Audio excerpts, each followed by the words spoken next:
From A&E, this is Biography.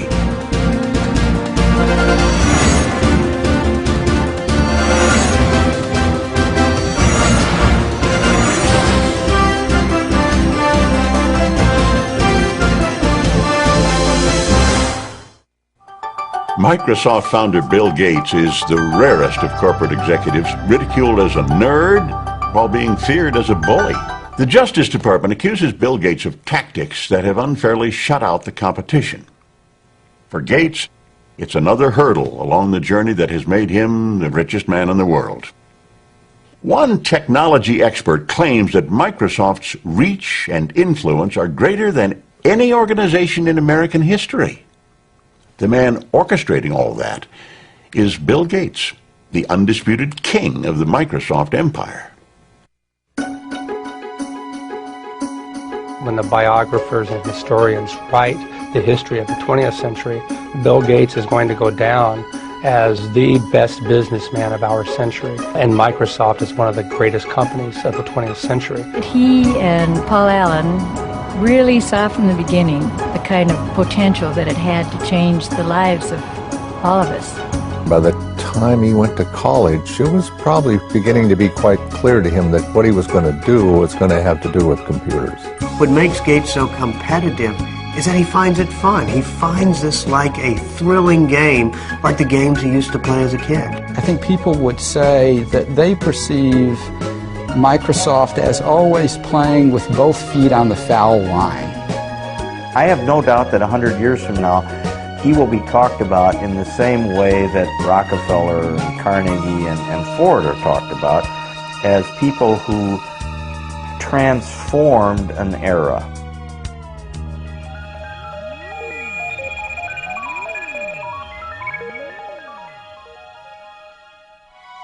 The values that shaped Bill Gates as one of the business titans of the 20th century go back to his roots in the great Northwest. Bill's great-grandfather, J.W. Maxwell, founded the First National Bank in Seattle. The Maxwells enjoyed their privileges and social position, but were never ostentatious about their wealth. Their son Willard, also a banker, and his wife Adele, who had a passion for playing cards, were among Seattle's top civic leaders. Their only child, Mary, was a lively, intelligent girl who made a name for herself as a student leader at the University of Washington. Athletic and outgoing, Mary Maxwell was sometimes referred to as Giggles. Her drive and energy struck everyone who came in contact with her. There tends to be a handful that is right at the core of the action. Mary was at the core of the action. Mary was unaffected, straightforward, charming, but immensely determined. It was at the university that Mary Maxwell met and fell in love with a quiet, scholarly young man, Bill Gates Jr., who would go on to become one of Seattle's most prominent attorneys. When Bill and Mary wed in 1951, she decided to give up a career as a teacher to raise a family and devote time to charitable work.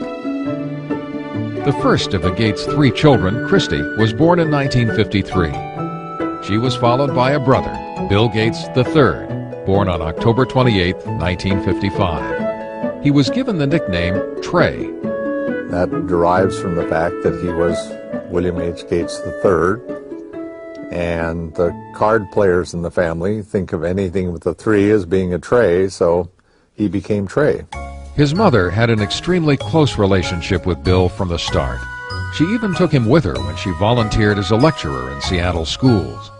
It wasn't long before her precocious son would read the World Book Encyclopedia from A to Z. We'd lose him sometime for hours at a time, and when I would ask, "What are you doing?" he'd say, "I'm thinking, Mother." Well, they say curiosity killed the cat, but it didn't kill Bill. Bill was curious. He was always eager to know more, and he had encouragement from his mom and dad. The Gates family prized competition, and young Bill loved testing his mettle in outdoor activities and indoor games. Among his favorite board games were Risk, in which the object is world domination, and the perennially popular Monopoly, where, with a bit of luck, anyone can become a tycoon. He was competitive in cards with his sister, races to see who could do jigsaw puzzles faster, ski racing, sailing, whatever. He wanted to do it well and as good as the other folks that he was with. Every summer, the Gates went off to their place on the Hood Canal called Cheerio. It was here that Bill, his younger sister Libby, and the rest of the family joined friends in staging their own Olympic Games. If you stayed overnight and had a couple of days with them, you would come away exhausted from games and activity. It was a very lively scene. It was definitely competitive, there's no question about it, and the children were all part of that. There was never a dull moment. The first World's Fair in the United States in 22 years. When the Seattle World's Fair opened in 1962, the Gates family rushed to see the wonders predicted for the 21st century, including computer technology. Imagine, if you can, an electronic brain. Bill often returned to visit the high-tech exhibits. It was already clear that he had a natural talent for math and science. But he was also becoming something of a loner, showing signs of preteen rebelliousness that was putting him at odds with his mother. Mary and I grew up in very orderly families where parents were controlling personalities, and we carried that forward. And that particular mode wasn't exactly consistent with Bill or Trey, who somewhere around about 11 or 12 began to be very independent emotionally. He was quite willing to make up his own mind about what he wanted to do and not do, and that was really tough for us, particularly for Mary. He was kind of lost. I mean, he was ill at ease in school, wasn't sure exactly how he wanted to spend his time. Obviously a very smart, brilliant kid, but kind of lacking direction. And he went through some counseling at that time. He went through a change in his school. Although they believed in public education, Bill's parents felt he would find more direction and discipline at Lakeside, Seattle's best private prep school. Lakeside only accepted the brightest and the best students, and Bill fit that description to a T. He began to blossom at Lakeside, making new friends and finding more challenging classes. He was an excellent math student. He was excellent across the board. I mean, he was a superb drama student and interested in reading all different kinds of books and so forth. So he wasn't just totally math science oriented. He had a wide breadth of interests. When Bill started high school in 1969, the U.S. space program was at its zenith. Apollo 11 took men to the moon that July. The Eagle has landed. But the computers that made it possible were still electronic giants that cost millions of dollars and required an army of people to run them. Most schools at that time could never consider buying a big computer. But Lakeside had made an extraordinary deal that would be fateful for Bill Gates. A Seattle company offered the use of its computer through a teletype link to the school.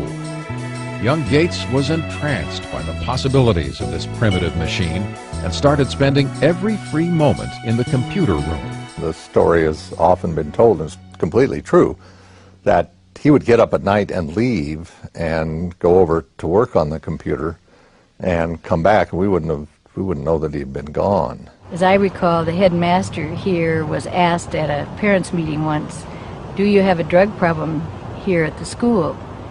And his response was, "No, I don't think we have a drug problem, but we do have a number of students that are hooked on computers." Bill Gates shared this addiction with upperclassman Paul Allen, who could not have been more different from Gates. He was not only 2 years older, but substantially larger. Where Allen was quiet and contemplative by nature, Bill could be shrill and confrontational. Nevertheless, this odd couple was destined to make history together. They bonded by writing software code together, and somewhat competitive, Paul Allen and Bill Gates. They every now and then would have fights. At one point, Paul Allen kicked Bill Gates, who was a little bit younger, off of the little group they had who was writing software, but then he realized that he needed Gates back. He couldn't do it without him, and Gates said, "Well, I'm happy to come back, but this time I'm going to be in charge." By 1970, when Bill was just 15, he and Paul Allen went into business together. The two boys netted $20,000 with TrafoData, a computerized program they created to measure traffic flow in the Seattle area. Although Bill had the luxury of family money, he was determined from the start to make his own fortune. The father of one of Bill's boyhood friends said Bill always had a nose for the dollar. Even as a kid, he knew the value of a contract, and even had a contract to use his older sister's baseball mitt that was signed in a legal document. In the summer of 1972, at the age of 17, Bill went to Washington, D.C. to work as a Senate page. This exposure to politics and government would come in handy later on. Back home that fall, he took a leave of absence from school when he and Paul Allen got their first real jobs with a computer company. They began talking about starting their own company, but the Gates insisted that their son finish high school and attend college. His mother used to worry that he was socially awkward. Well, maybe he was, but he had other things on his mind, and he was not rude, he was not abrupt. He was marching to a different drummer. He's a genius, and he has a different agenda. Bill graduated from Lakeside in 1973, and his parents took great pride in his acceptance at Harvard University. But his destiny had already been set in motion, and it was computer-driven. In the fall of 1973, Bill Gates said goodbye to his family in Seattle and headed east to Cambridge, Massachusetts. As a freshman at Harvard, he thought briefly about preparing for a career in law, but no course of study ignited his imagination like his work with the computer. Bill was somebody who was always very determined to do what he was interested in doing. The things that he was less interested in, which often included his academic classes, he tended simply to coast and get by on talent. I remember there was a course in Introduction to Greek Literature where he'd really done, as best as I could tell, none of the work during the year. Stayed up all night the night before the exam, slept through part of the exam, and still got a B. It was not surprising that Gates fell asleep in an exam. Between classes and time spent at the Harvard Computer Center, he seemed to be on the go 24 hours a day. And he was always very focused on whatever it was that he was doing. He could come into his room, not get undressed, just kind of lie down on his bed, which of course would be not made because he had never had time for that, and just fall asleep. Door open, fully clothed, lie down, sleep, and then when he's refreshed, boom, back up at it and whatever the next thing was. Bill paused long enough to make some lasting friendships at Harvard, but his social life was still not a priority. He dated only occasionally, with varying degrees of success. I interviewed several women who had dated Bill just briefly, and one told me the very first question Bill asked her was, "What did you score on your SAT test?" You know, this is not exactly, you know, what a young woman wants to hear. For Bill Gates, though, he had scored a perfect 800 on his math portion of the SAT, and this was a matter of pride with him, and he wanted to make sure whoever he was dating, you know, had scored a pretty high grade. Bill did shine in math, but typically when he found that he was not the #1 math student at Harvard, he decided against becoming a mathematician. While he kept his academic options open, he picked up some new skills outside of class. Spent a great deal of time playing pinball, video games, and especially poker, which was something that we all did a lot of back in college. And you know, poker, of course, is a very competitive game, and in many ways, perhaps the best preparation for the business world that one could imagine. And yeah, Bill really turned himself from being a player whom people would take advantage of to a very good poker player. But it was Paul Allen, Bill's former schoolmate and business partner, who delivered Gates' biggest stroke of luck. Allen had moved to Boston from Seattle for a job. In December of 1974, he picked up a magazine in Harvard Square. The cover of Popular Electronics announced the arrival of the world's first mini-computer kit, the Altair 8800. He rushed to show it to Bill. Gates and Allen knew instantly that the day of the personal computer had arrived. They saw that this was going to be an incredible force, an incredible dynamic for the society, and recognized the moment.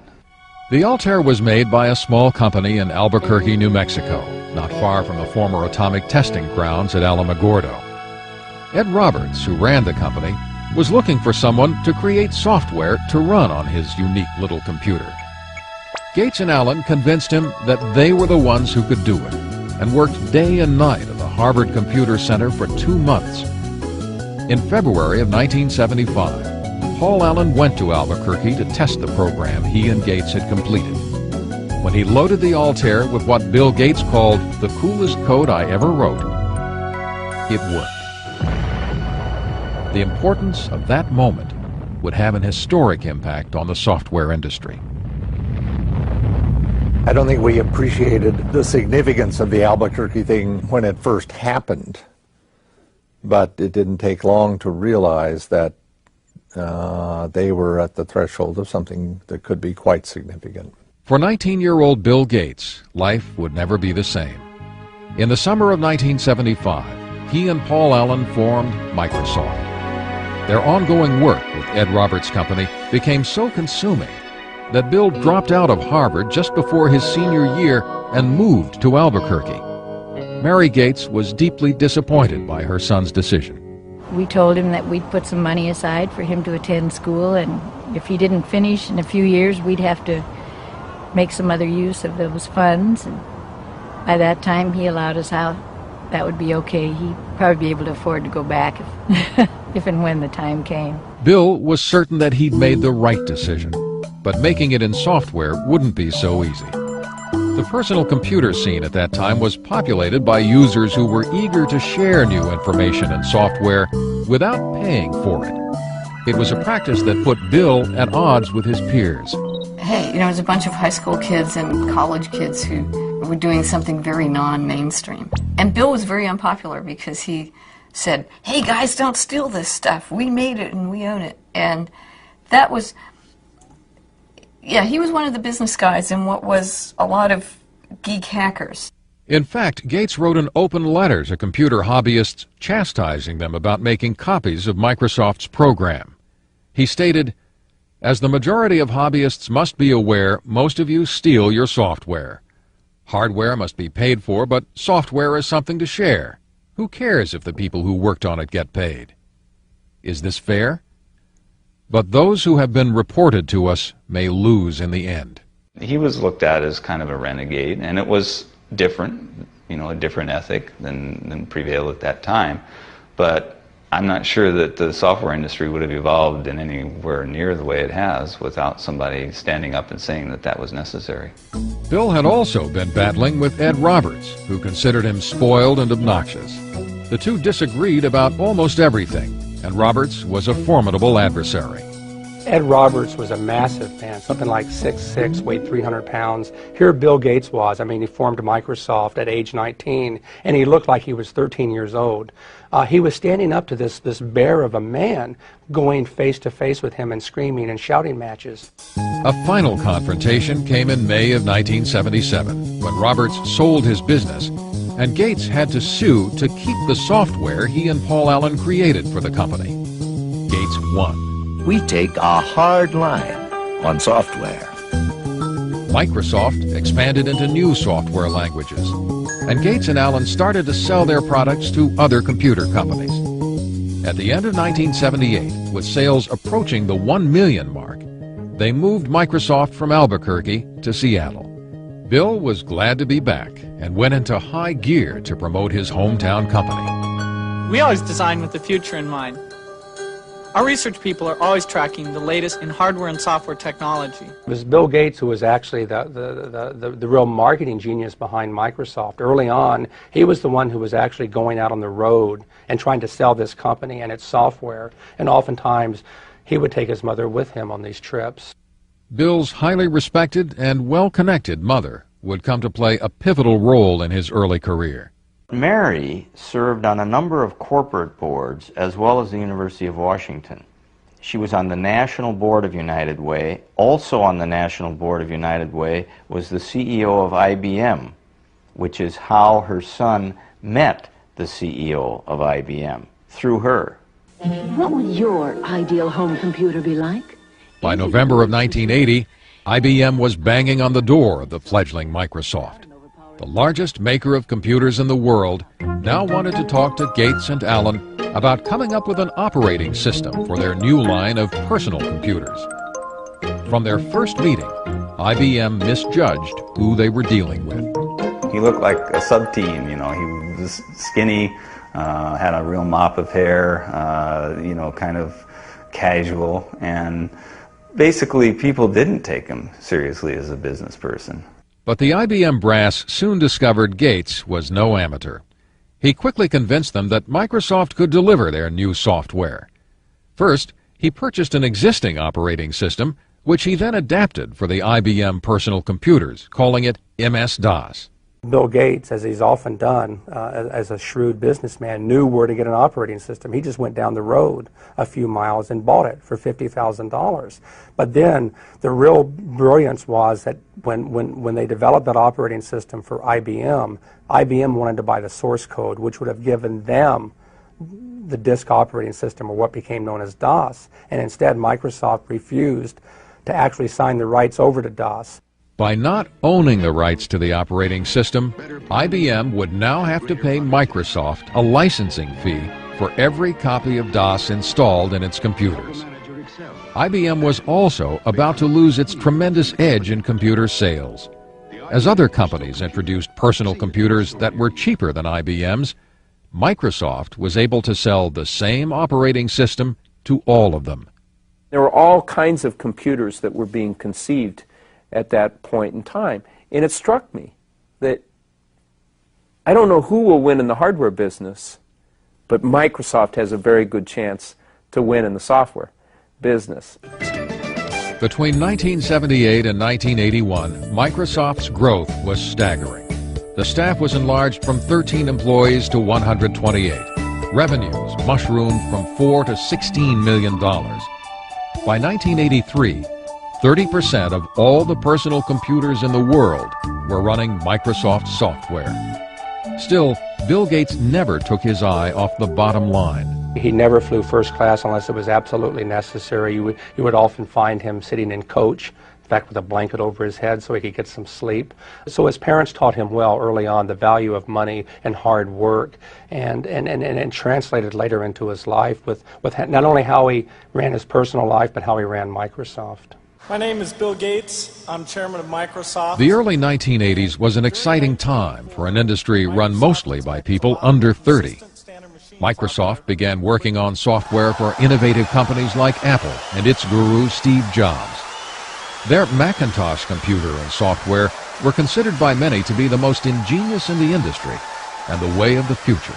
To create a new standard, it takes something that's really new and really captures people's imagination. And the Macintosh, of all the machines I've ever seen, is the only one that meets that standard.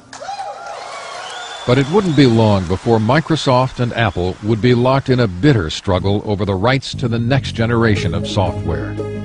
Bill Gates was also about to receive news that would rock Microsoft to its very foundation.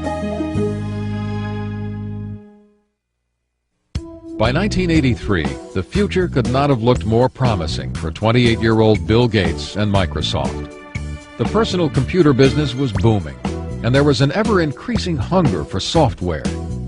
Bill Gates and Paul Allen were emerging as the crown princes of the personal computer age. But in the midst of the breathtaking rise of their company, they were stunned by some terrible news.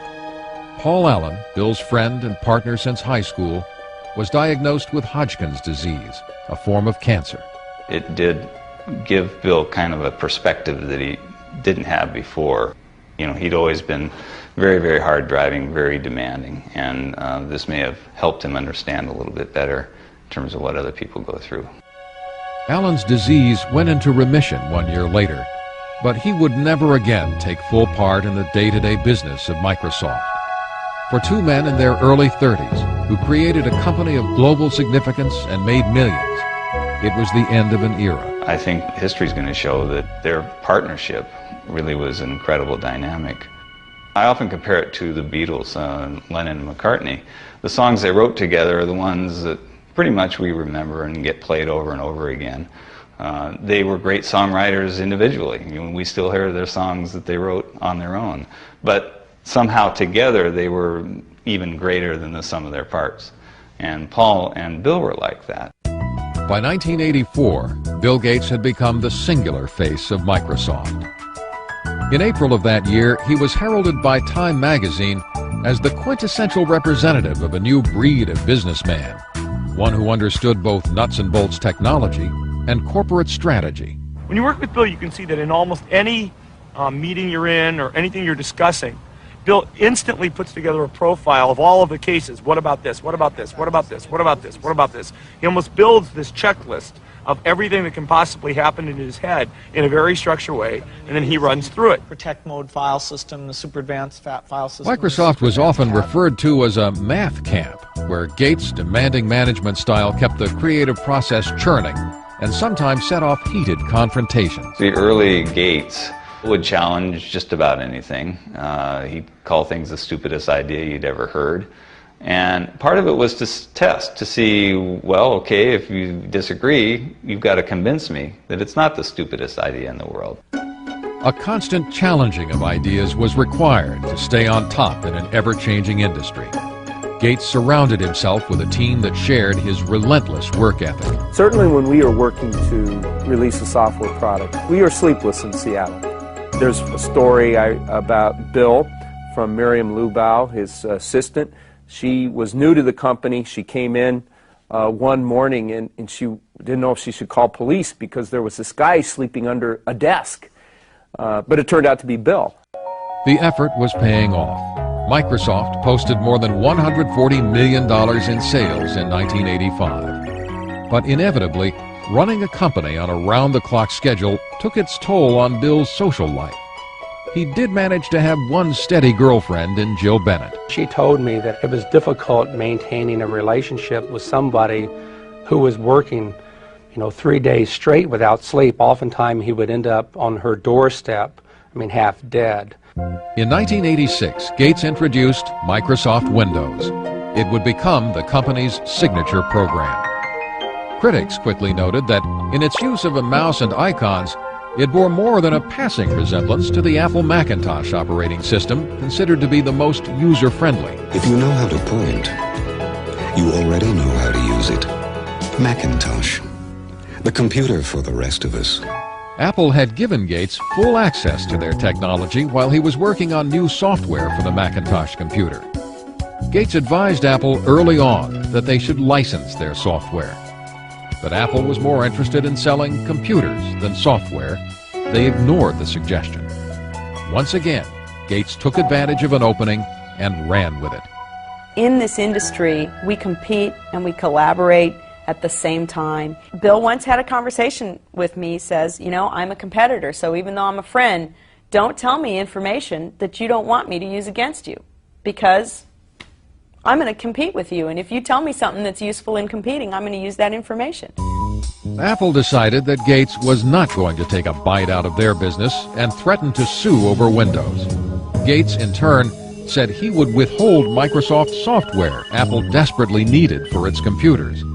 In the end, Microsoft overpowered Apple in the courts. Eventually, Microsoft prevailed by showing that even though there were similarities in the way that the two computers operated, each individual function of Windows was markedly different from each individual function of the Macintosh. Even though the first version of Windows was far from perfect, it gave Microsoft a new financial and creative base. In 1986, Bill Gates took his company public. He held 45% of the stock, which made him a billionaire at the age of 31. Still, Gates never felt secure about the status of his company. He doesn't want to fail. And when you have that kind of a fear, when you're always looking in your rearview mirror to see who might be, creeping up to do in Microsoft on a given day, it just consumes him, and it makes him certainly the most competitive human being in the personal computer industry. He's driven. It's white-hot intensity. Gates was also gaining a reputation for being ruthless, and some powerful forces began to line up against him.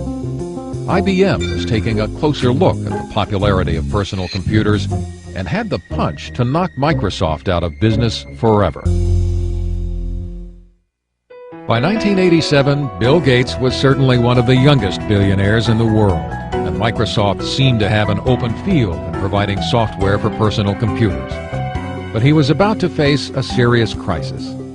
Now that PCs had taken off, IBM chose to make a big push with its own operating system to replace DOS, which it licensed from Microsoft. It was called OS/2. We were concerned whether we could weather the storm, so to speak, especially given the fact that this was a big storm. IBM, a very powerful company, a lot of software people, a lot of cash, a lot of resolve to potentially put Microsoft out of the operating system business. Ironically, Microsoft played a role in developing OS/2, but Bill Gates was not about to abandon his own software. He decided to stake his company's future and his own reputation on the Windows software his team continued to upgrade, even if it meant losing IBM as his biggest customer. On May 22, 1990, Microsoft launched Windows 3.0. This new and improved version swiftly became a bestseller. Ultimately, OS/2 failed in the marketplace, leaving Microsoft with a virtual monopoly on operating systems for PCs. Now, the Federal Trade Commission began looking at claims that Gates was using this dominance in operating systems to cut off competition by cutting prices on Microsoft products. It seemed Microsoft's mild-mannered chairman was gaining a seek-and-destroy image. Bill Gates is not a brutal guy. He just needs to win. And he's willing to win, gracefully or non-gracefully. It doesn't matter. A win is still a win. Predatory pricing was not the only charge leveled at Microsoft. In 1993, the Justice Department began a new investigation. They examined complaints that Microsoft was charging computer makers a licensing fee based on the number of computers they sold, including those computers not running Microsoft software. They made computer manufacturers pay for the Microsoft software, whether it was installed on their computer or not. And as a result of that, they prevented competitors from entering the market. The Justice Department has charged Microsoft, the world's largest software company, with using unfair marketing and contracting practices. In July of 1994, Microsoft agreed to stop charging the fees in question, and the Justice Department dropped the case. Gates would never admit that Microsoft had a monopoly and maintained he was simply providing better software at lower prices. I mean, we're not like an alligator. We don't go around and eat things. I mean, we come out with these little boxes, these nice little software packages, and you stick them in your computer, and you either have fun using it, and it helps you get things done, or not. But it wasn't that simple for investors. The government probes and the fights with IBM and Apple caused the value of Microsoft's stock to drop. There was now more pressure than ever to turn out the next version of Windows. Gates found some inventive ways to release the tension. He appeared in commercials for his company with Microsoft Top Gun Steve Ballmer. He sometimes made dramatic entrances to tout his company at software conventions, once arriving as Star Trek's Mr. Spock. Gates also instituted the micro games. This hodgepodge competition among the Microsofties is very reminiscent of the games he played as a child at the Hood Canal. It was like summer camp for adults. We'd all go to his house, and he would spend months figuring out what the various games would be, and he would be sort of the master of ceremonies. He'd form us into teams, very carefully figuring out the dynamics of the teams and how we might all interact, and then we would have to do these like summer camp games. And I met Melinda first at one of those micro games. Melinda was 28-year-old Melinda French, a Duke graduate with an MBA. She'd been working as an executive at Microsoft for several years. It was becoming increasingly clear to Bill's family and friends that she was the woman that the 37-year-old Gates had decided to spend his life with.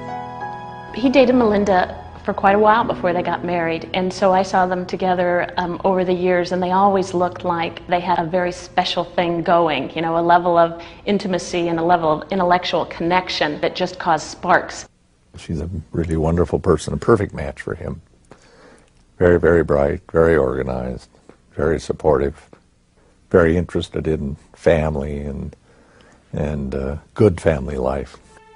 Bill and Melinda were married in Hawaii on January 1st, 1994. The night before the ceremony, Bill had arranged for a special serenade for Melinda. He had Willie Nelson play the night before his wedding, and it was a total surprise. Bill got up and he said, I really love Melinda, and I really want to sing her some songs tonight, and I don't sing that well, and so I asked a friend of mine to come and do a little singing for us, and so it was a big surprise. In Melinda, Bill found a partner who gave him the kind of personal happiness he'd been looking for, and who also understood the professional demands of his business. But only months after his marriage, the joy that Bill shared with his family would turn to heartbreak.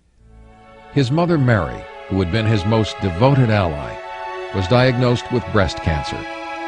She died in the early morning of June 10, 1994. Bill rushed home to be at his mother's side. When he came to the house that night, he'd been stopped by the police on the way because he was speeding. And of course, the policeman recognized him. It wasn't the first time he ever got stopped for speeding, by the way. And they looked at him and they said, "What's going on?" Because he said, I was sitting there and the tears were just running down my face. And the policeman said, well, he said to the policeman, "I'm sorry," he said, "my mother just died." And the policeman said, "Well, you go ahead, you go on home, but please slow down a little bit if you don't mind." So he was very deeply affected by his mother's death, as we all were, of course. In the years that followed, Bill would begin to pick up where his mother left off in creating a philanthropic foundation to serve major projects in health and education. But all of his wealth and power would not shield him from the crises he and Microsoft would face on the road ahead. By 1995, 39-year-old Bill Gates had settled into a new life as a married man. With his wife Melinda, he took time off to explore the world from Africa to China. It seemed that Bill Gates now truly had it all. This is a man so successful, his chauffeur is Ross Perot, ladies and gentlemen. Please welcome Bill Gates and the Bill Gates Dancers. 1995 was also a banner year for Microsoft. Windows 95 was introduced to great fanfare. Tonight Show host Jay Leno kicked off the ballyhoo for the new software. Windows 95 is so easy, even a talk show host can figure it out. Clearly, Gates was still Microsoft's best salesman. But from now on, it wouldn't be all business for the boss. On April 26, 1996, Bill and Melinda welcomed their first child, a daughter, Jennifer. He just loves that little girl. It's just so marvelous to see. It's very gratifying to a father to see his own son have the same feeling about children that I did about him and his sisters. So it's really gratifying. At the age of 42, Bill Gates has become an icon of the American establishment. He is now the richest man in the world, with a personal net worth of more than $50 billion. He is a member of a power elite, which includes President Bill Clinton, who shares his newfound enthusiasm for golf. The Gates style has never meant flaunting wealth, but Bill has spent considerable money for convenience and comfort. In 1997, Bill, his wife, and daughter moved into a $54 million dream house. Along with family and guest quarters, there is a library housing the Leonardo da Vinci notebook for which Gates paid more than $30 million. Even though the house will serve many business functions, for the Gates family, it's just home. It's a remarkably family-friendly home, given what it is. I remember the first time going there after it was fully finished, walking through it and seeing, little Tykes cars in various places and things like that. I mean, this is not an antiseptic home that you feel afraid to touch anything or sit anywhere. While Bill may live in a high-tech palace, he has maintained the strong sense of public service Mary Gates gave all her children. He has committed himself to giving away the bulk of his fortune with the help of his wife and father, through the William H. Gates Foundations. They've given $200 million for computers in libraries around the country so that others can experience the excitement in computers Gates found as a child. Not everyone in this country can afford access to a computer, and it just makes him realize that offering that kind of access to all citizens, be they 12 years old or 92 years old, will allow everyone to pursue that same excitement that he had as a youngster at Lakeside. Gates and his family have also donated an estimated $800 million for educational projects at colleges and for major medical research. Although he's been criticized for not spending more time and money on philanthropy, at 42, Gates is not ready to give up the helm at Microsoft. The industry keeps changing. I mean, it's the perfect game because it never ends. You can't sit down and relax. In fact, by 1997, Gates found that he was way behind in the exploding Internet market. A company called Netscape was dominating sales of Internet browsers, the software needed to access Internet websites. In some sense, I think the Internet gave Bill a whole new lease on life because it was something new to conquer. Gates set out to close the gap with Netscape by including Explorer, his browser, with every copy of the Windows operating system. It was seen as a move to eliminate his chief rival. If Microsoft chooses to disadvantage Netscape or any other competitor, then the consumer doesn't get a fair choice. When the consumer doesn't get a fair choice, the market can't work effectively. In fact, Gates has been portrayed as a bully on Internet websites, with his company now controlling 95% of the world's PC operating systems. Many users believe he has prevented sometimes better products from making it. In March of 1998, Bill Gates was called to the Senate where he was once a page. Again, he was charged with running an illegal monopoly. In the electronic marketplace, Microsoft has the power today to exercise predatory and exclusionary control over the very means by which we access this Internet. It's a lot like General Motors having the ability to dictate what type of gasoline you put in your car, or what interstate you can drive on, or even how you get on the interstate. In spite of these accusations, Gates was about to win an important decision. An earlier injunction preventing Microsoft from giving away his Internet Explorer with Windows 98 was revoked. But Gates was still not out of the woods. In May of 1998, the Justice Department and 20 states filed an antitrust suit against Microsoft. The legal entanglements may take years to unravel, and the ongoing investigation has taken its toll on the youthful chairman of Microsoft. I think it's been a real punch to the gut for Bill. I've seen him be very emotional and depressed about this, just as I would be. I mean, I've been audited once, and that was pretty awful, and I can imagine this is a lot worse than an IRS audit. Gates may be wounded by the attacks made on him and Microsoft, but his business is still robust, and his customers keep coming back. Looking to the future, he has begun to take his company into new territory. In 1996, he ventured into television for the first time with the 24-hour cable news channel MSNBC. Gates has also begun exploring the use of computer technology in entertainment with Hollywood moguls like Steven Spielberg. But he keeps coming back to his first love, software, with all of its infinite possibilities. Bill Gates is still the competitor he always was. Whether he'll be remembered as a robber baron or the guy who simply built a better mousetrap, no one can deny the lasting impact his life has had on our time. When the biographers and historians write the history of the 20th century, Bill Gates is going to go down as the best businessman of our century, and Microsoft is one of the greatest companies of the 20th century. It's remarkable what this company has managed to do in so short a time. This is one of the great success stories of the 20th century.